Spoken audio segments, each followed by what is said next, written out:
Hello, everybody, and welcome back to Swampy Comics. I'm Swampy, and today we're going to be doing the new comic poll preview list for this week of October 29th, 25.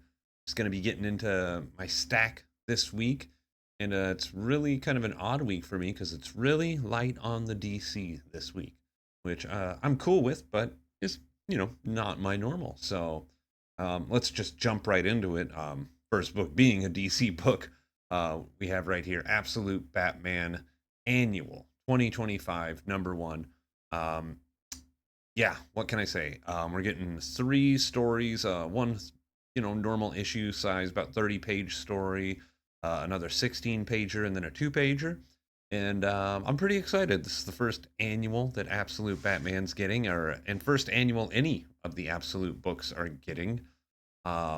There's not a lot of detail on what's going on in these stories, but judging by what we have in the solicit here, looks like we're going to be learning about how Bruce got his Batmobile and what it was like when the Black Mask's party animals first showed up in Gotham.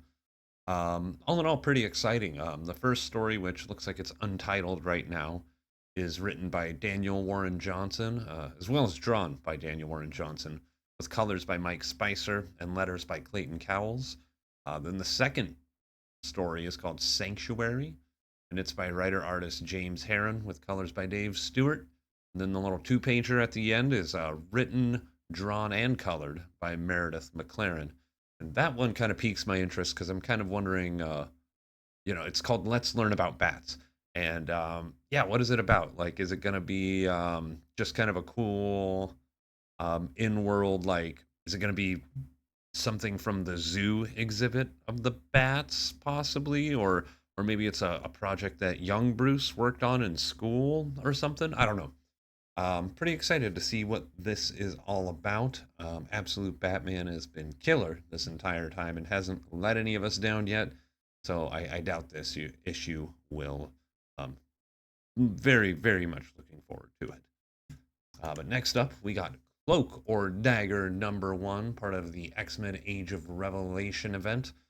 This is by writer Justina Ireland with art by Lorenzo Tometa, colors by Andrew Dahlhaus, and letters by Joe Caramagna.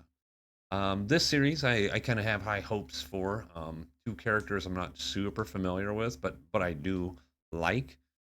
Um, and yeah, I've noticed that within the Age of Revelation, besides the main amazing X-Men book that's really dealing with Revelation head to head, um, they've been kind of hit or miss, and the ones that have really hit for me are the ones that are kind of daring to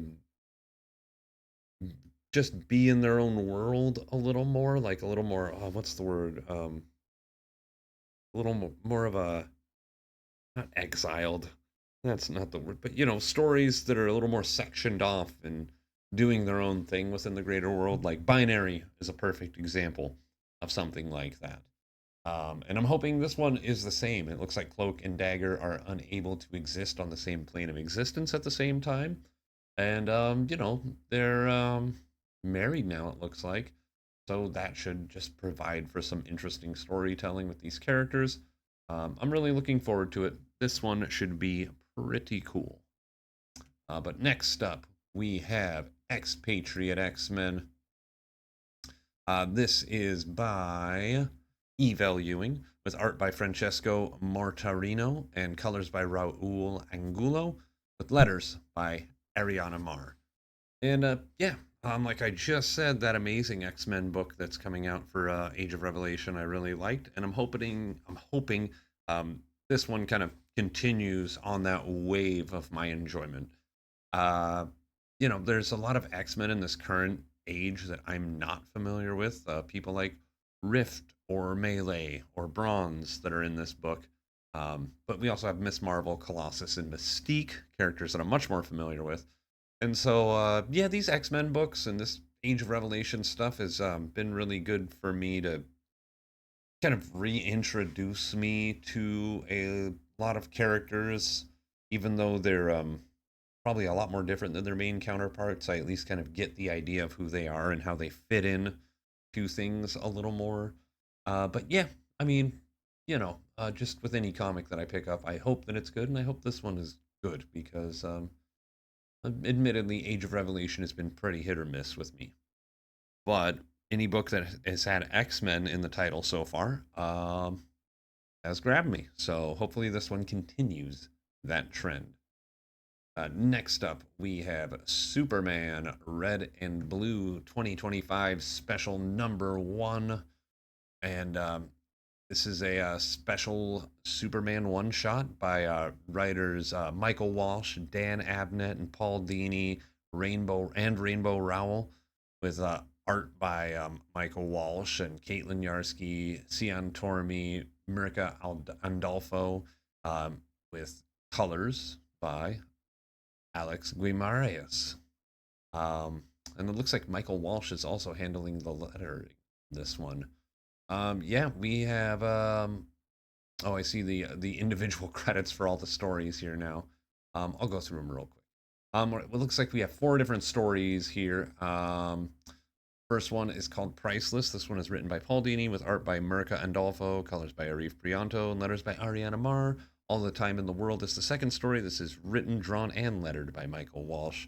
Out of the Ordinary is the third story. It's written by Dan Abnett with art by Caitlin Yarsky, colors by Alex Guimaraes, and letters by Clayton Cowles. And Red Letter Days is the fourth story in this book, and it's by writer Rainbow Rowell with art by Cian Tormey, colors by Romulo Fiardo Jr., and letters by Dave Sharp. 2025 has been a big year for Superman. DC Comics has, for the most part, had a pretty successful-ish run, at least critically, if not top in the sales charts, with the Summer of Superman stuff that's come out. And you have things like the Kryptonite Spectrum and Absolute Superman kind of on the sidelines of mainline Superman doing great work.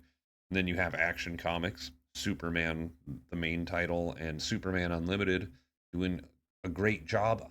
2025 is not only a great big year for Superman with the movie as well. I mean, but this is also the year that I became a Superman guy. And what can I say? I'm excited. It's four Superman stories thrown into a color themed book. I'm hyped for this. This is going to be so cool. It's going to be hard to make me not excited about Superman stuff right now. The only thing that's fallen flat with me is Adventures of Superman Book of L, and that's only because I didn't read the Philip Kennedy Johnson era of Superman, and that's a direct sequel to all that stuff. So I'm very lost on all that lore, but I do want to catch up and get into that because what I did read interested me, even though I felt totally lost. But that's neither here nor there. Superman Red and Blue 2025 special. This is going to be fun. Everything Superman has been a part of this year has been great to me, and I have no doubt that this one's going to fill some sort of weird little niche in my reading. But next up, we got Synthetics, Volume 1, Number 1. This is by writer J. Michael Straczynski with art by Tony Parker, colors by Kerry Strachan, and letters by Steve Dutro. All right. This is a new book, a new mini series with, J. Michael Straczynski at the helm. That's totally great.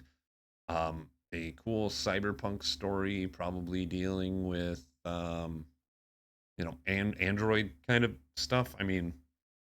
Yeah, this is right up my alley. I love this kind of setting and the real gritty, dirty Blade Runner-y cyberpunk kind of stuff. And yeah, I'm hoping that one of the three stores I frequent is carrying this book.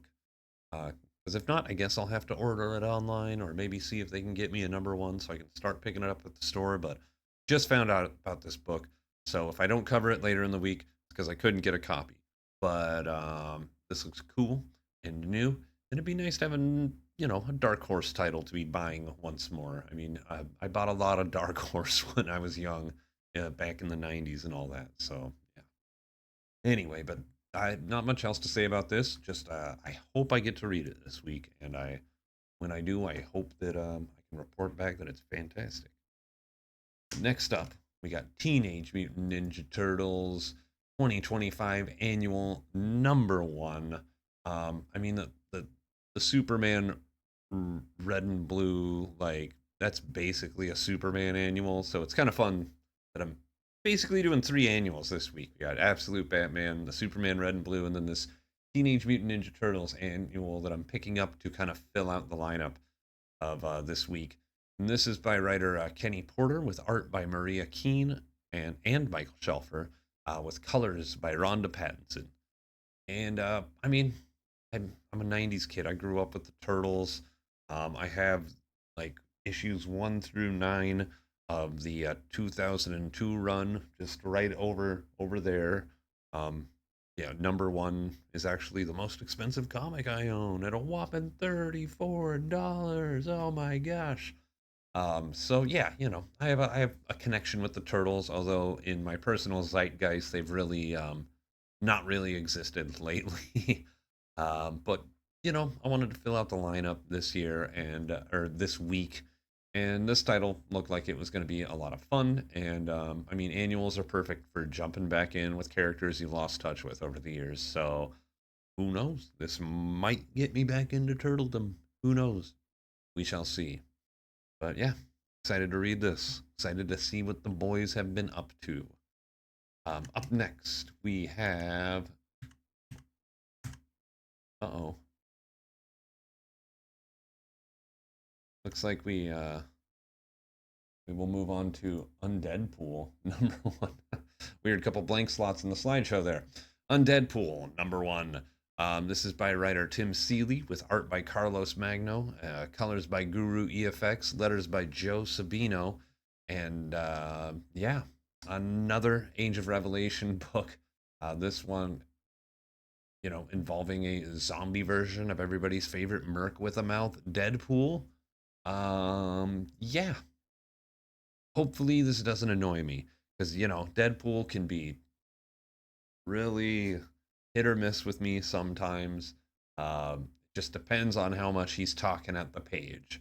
So if less than half of his dialogue is directed at other characters, then I'll be okay with this. Like but anyway, yeah, this should be neat. I'm seeing things like Kid Man Thing in here. That should be cool. And yeah, I don't know. This one's just probably going to be really weird and fun, I'm hoping. So yeah, Undead-Pool, number 1. Buy it now or on the 29th. Anyway, then we got X-Vengers number 1. Um, Yet another Age of Revelation book. This one's by writer Jason Liu, with pencils by Sergio Fernandez Davila, inks by Aure Jimenez, sorry about that. Colors by Rain Barreto and letters by Joe Sabino. Yeah, this one looks strange. We got Cannonball, Danny Moonstar, Hawkeye, Shang-Chi, and Vision all hanging out. I gotta be honest, I don't know who Cannonball and Danny Moonstar are. So this should be interesting. Be interesting to see what we're doing here with this title. And it looks like we got some sort of big Ant-Man in the background here as well on the title. I don't know. We'll see what's going on with this. Hawkeye has 4 arms. This could be weird and wacky and awesome, or it could just be bonkers and not my cup of tea. We shall find out soon. Let's see. There's a couple other titles that I had in my slideshow that are not popping up. Yep, there's 2. Let's see here. We're going to do this live. There we go. Let's find those other titles right now. There we are. Last 2 titles. Skipping around the slideshow because I had the broken one in there. We got The Expanse, A Little Death. This is written by Andy Diggle and Wes Chatham, the guy who played Amos in the Expanse TV show, with art by Francesco Pisa and colors by Sarah Stern. In this issue, we're picking up with Amos finding, at the end of last issue, an orphaned refugee in serious trouble on Oberon, one of the colonized planets after the ring gates have been opened. and he's really gonna protect the hell out of this kid because that's what Amos does, and I cannot wait to see what kind of craziness and action happens from it. I mean, this is my favorite sci-fi book series, and the first issue just nailed it. It was really good at like writing that line to make me feel like, oh no, this could be part of the books, like or this is what happened after whatever season of the show. Like, yeah, this is pretty rad. I'm gonna be looking into picking up the Expanse Dragon Tooth short series, hopefully in comic form, because I'd like to own these individually. Yeah, yeah, Expanse, a little death. If you're into hard sci-fi, this is the shit. And if you haven't been into the Expanse and you say you're into hard sci-fi, I feel sorry that you're missing out, and you need to get into it. But yeah, let's move on to the last book here. We got The Mortal Thor, #3. This is by writer Al Ewing, with art by Pasquale Ferry and colors by Matt Hollingsworth. And man, we got Sigurd Jarlson against Roxxon Construction, and I'm excited to see our guy kick more ass with a hammer. Just more bloody, badass. Yeah, see, I'm doing that thing where I can't find my words because I'm so excited about a title. I did not expect to like this Thor book as much as I am, but it is quickly becoming one of the titles I'm most excited for every month. Like this is just so much fun in all the right ways. Um, the only thing is like and this isn't even a criticism; it's just wishful thinking. And no, like Pasquale Ferry's art is great on the interiors of this book, but man, every time I see these Alex Ross covers here, I'm just like, I wish the whole book was like this. Oh man, please let it happen. But yeah, Mortal Thor 3 is going to be totally kick ass. And thanks for dealing with my broken slideshow technical difficulties there, folks. And thanks for watching. Give a like and subscribe if you could, and leave a comment below if you would like to add your own 2 cents about anything I've said today, or add any corrections on my end. But yeah, I can't wait to read this week, and hopefully you all get to as well. I'll be back Friday for the Guy Gardner tier list, where we're going to be throwing all these books and giving them a grade. So hope to see you back there for that. And until then, thanks for watching and keep reading.